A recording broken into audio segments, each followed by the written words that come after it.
In many previous films, we have discussed additional functions of the devices of the differential current. Continuing the chosen direction, I suggest that you look at the possibilities of monitoring breakage, heating, and arc breakdown. First, let's get distracted and look at the simplest example. Let's take two conductors with a live load and see what faults are possible. I hope everyone knows the joke that there are only two faults, either a short circuit or an open circuit. However, the first thing that does not always fit into the rule is heating.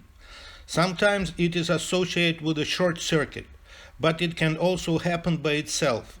For example, the vacuum cleaner is full, there are no short circuits or breaks, and the motor overheats. We will display as an option of the cause of the thermal effect by adding resistance to the power line. In fact, no kidding, it is important that malfunctions affect the performance of the electrical installation. For school children, this will be more understandable if you go through the scheme with the measuring devices. In normal mode, the current is determined by the power supply voltage and the load resistance. The load voltage is close to the source voltage, and the voltage drop on the power line is negligible. A short circuit leads to a sharp increase in current and a drop in voltage on the load. Breakage leads to current zeroing, but causes occurrence of potential difference between the disconnected parts. The potential difference also occurs in the line in case of increased resistance and resulted heating. We now turn to the international patent classification to expand our understanding of fault control in the electricity section. According to the HO2 index, we will be interested in two large classes. First, the schemes that react to the deviation of electrical parameters. Here, we immediately notice a subclass of schemes that compare input and output voltages or currents. Second, schemes that react to the deviation of non-electrical parameters. There are subclasses for both temperature and breakage controllers. On the classifier's website, you can go directly to the content of patents. There will be dozens, sometimes hundreds of them for each subclass. In addition to our patents, it is convenient to view foreign inventions in the same subclasses on the website of the European Patent Office. There are abstracts, drawings, and full texts, all of which can be viewed in translation. American documents are available on the patent and trademark website. The historical part, namely materials before the 21st century, is largely contained on the website of the patent database. Our tour of information resources does not mean that everything has already been invented, but it makes it clear at what stage we are. Let's start to climb further.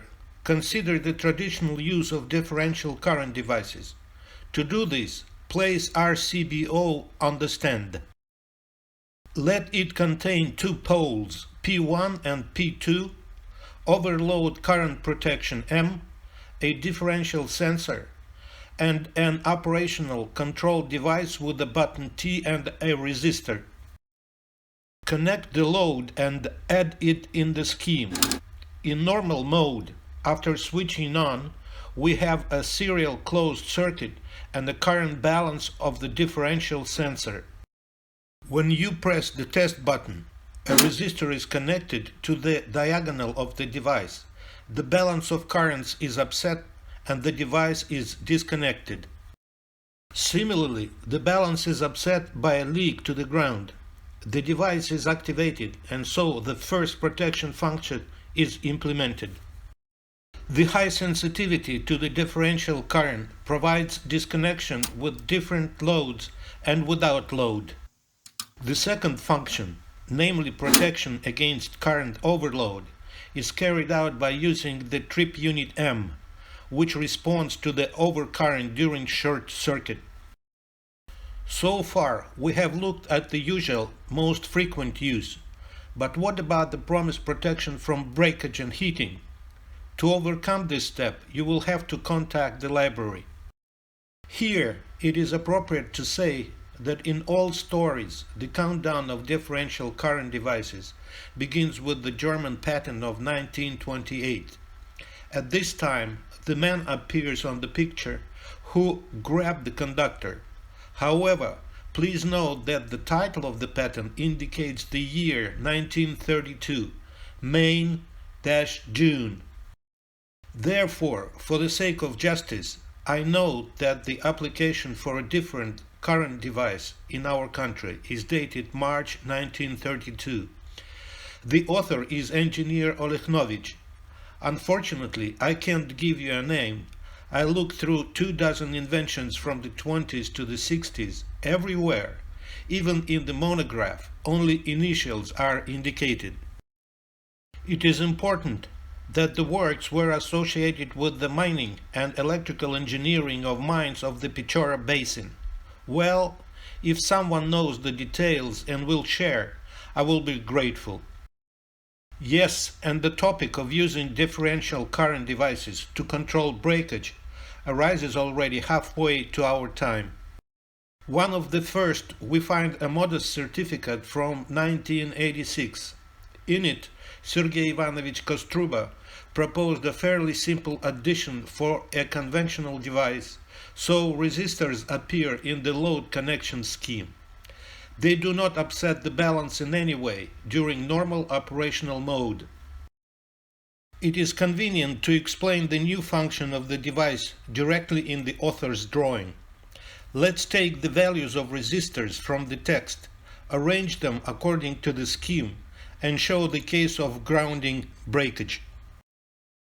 One can immediately see the leak and the balance upset. Of course, the scheme turned out to be somewhat energy consuming, but the main thing is different. The control principle is shown.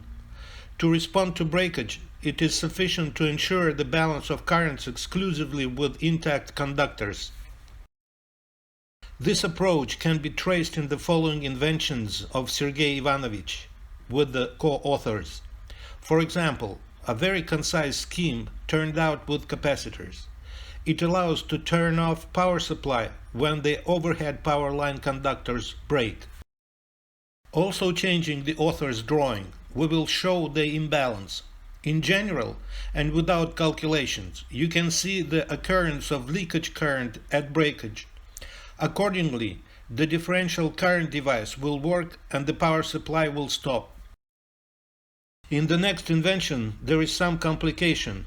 We can say complex balancing that allows you to control integrity of all 5 conductors in the power line. However, there is a modernization of the differential current device itself. Again, we'll show the breakage and highlight the leak path. Thus, the imbalance leads to the shutdown. Note that the same thing happens at large transient resistances. You don't need a full breakage to upset the balance. Therefore, the differential current device is able to track the heating of both conductors and connections. The arc is quite simple. If there is a poor contact or breakage is accompanied by sparking, we'll catch it also. We'll imitate the arc with resistance, even if it is sparking. You can also replace it with a generator. It may be clever, but it's painfully incomprehensible.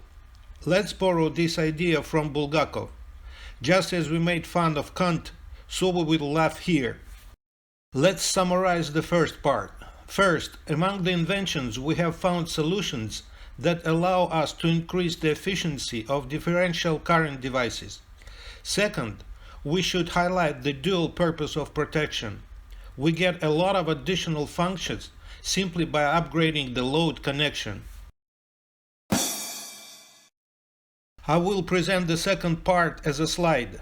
I promise there are fewer fairy tales, more hardware and experiments, comparison of currents and voltages at the input and output.